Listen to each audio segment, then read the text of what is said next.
Greetings, dear ones. I'm Kryon of Magnetic Service. It seems as though the subject of today is about things that perhaps you can reframe in your mind, that perhaps were not given to you fully. There is so much hiding. Hiding because it hasn't been exposed yet, or you haven't been aware of it, and yet it's always been there. Like the child who grows up breathing air and then one day he studies what it is. He took it for granted and nobody told him about the molecules in the air, where they came from, and the symbiotic relationship with the rest of the planet. It was just air, he breathed it. There are many things like this. I'm going to give you a metaphor today, and it's one that some of you, most of you, will understand and have seen. You'll understand also as we go what the metaphor eventually is about and what it means. We have done the circle of 12. We're going to do it again today. And what this circle of 12 actually is about is you discovering the bigger you. Even religious leaders, spiritualists, have put God on one side of the veil and you on the other. And there are all kinds of processes that somehow then allow you to touch that face of God in some way that is not here. It's across the veil. And the circle of 12 is one of the first times I have given you a metaphor that continues, that tries to show you that actually it's right in front of you. That veil is actually the bridge between you and the bigger you, your soul. Now, some will say, well, what does that have to do with the veil between us and God? And I'll tell you, your soul is part of the creative source, a major part.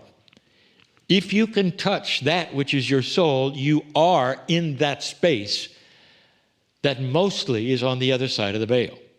A multi-dimensional space where, like angels and guides and the love of Spirit is right next to you all the time. And we've given you this example over and over and over. That really, truly, Spirit sits on your lap. But that hasn't been the paradigm, has it? Let me show you something. I want you to visualize with me something that most of you have seen. That visualization would have a number of nested boxes. Now, sometimes you will see this, depending on your culture, in decorative boxes that are nested, one smaller, one smaller. You open one, there's another one, it's smaller. Open one, there's another one. Sometimes it's with eggs that are made and manufactured. One egg is big, you go and open it, it is smaller, smaller, smaller, and they're all decorative and they're all beautiful. So visualize that for a moment because you've seen it. When you get to the smallest one, it's cute. It's fun. Wow, I went through 10 of those to get to this cute little guy. I wonder if he knew he was really in there, if you could talk. So here is the first part of this metaphor. The little box, the littlest one, nested in there, all put together with all of them assembled. That little one is you. You have no awareness of the box around you. It's in the dark, of course. And if somebody told you there was a bigger box you were in, you'd go, I'm not really sure. I'm not sure that you're right. But if there is, it's the veil and God is on the other side. Well, then they say, well, not exactly. There's a bigger box around that. What could that mean? These nested boxes are an awareness. They are boxes of awareness. And we have told you all along that the biggest one, the one that God sees, the one that I see, is the real you. The little one is the nested you. And here's the invitation, and it was always there. We want you to understand that as you start to accept what I am telling you, perhaps instead of what others have told you is the limit of your spirituality or your thinking, is simply surrounded by another box. We have talked about peeling the onion of your reality, where you start to peel it and find the core you. This is the opposite. I'm talking about release. How many of you are willing to say, "Dear Spirit, if there is a bigger box that I'm in, show it to me"? And that awareness alone starts to disappear the internal boxes. You might have 10 nested boxes and suddenly you've got 3 because you're so much aware of the love of God, of the tools that you have as a human being, that the energy of Gaia is alive and well, and that you actually are in control of your reality. You just dismissed 3 or 4 boxes. Now, what are those boxes? They're what you've been told. Every single one of them represents that which you have been told you are. It isn't just inaccurate, dear ones. Some of that was on purpose. Some of it was also the best that humans had at that moment. But it all told the story of a great big God and a very small you. That part was correct. But no connection. A wall between you. That's what you were taught. If you are involved, perhaps, and invested in some of that which is the organized spiritual systems of the planet, that they will tell you right away, you're small. You're not supposed to be able to touch the face of God. You're not worthy. And so they have all manner of rules that will then help you be worthy, or at least come to God not filled with unworthiness. You start listing them. What do they ask you to do? What if I told you those are boxes? Those are boxes which keeps you from seeing the big one. And you start disappearing them and disappearing them.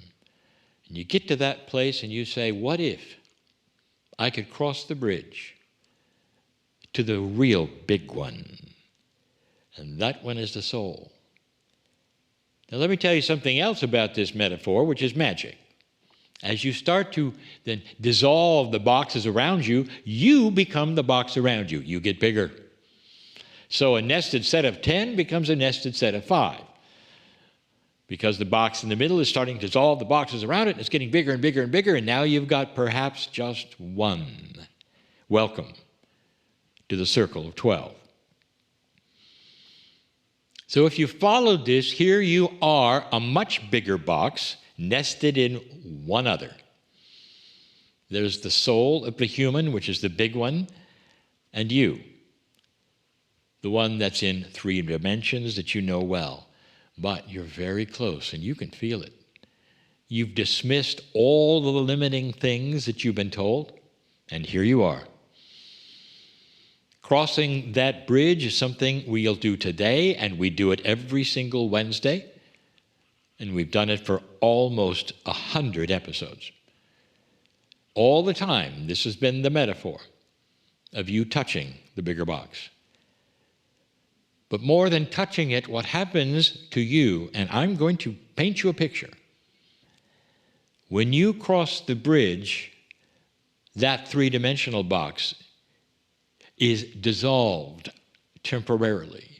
You have to live in 3D. That's who you are. But it doesn't mean that you can't meld with the bigger one or go there anytime you want. Crossing the bridge, going back and forth, finding out some of the most beautiful things that Spirit, the Creator, has for you. Basking in the love that has always been there, without rules, without things you have to do to deserve it. And you start to understand the real picture.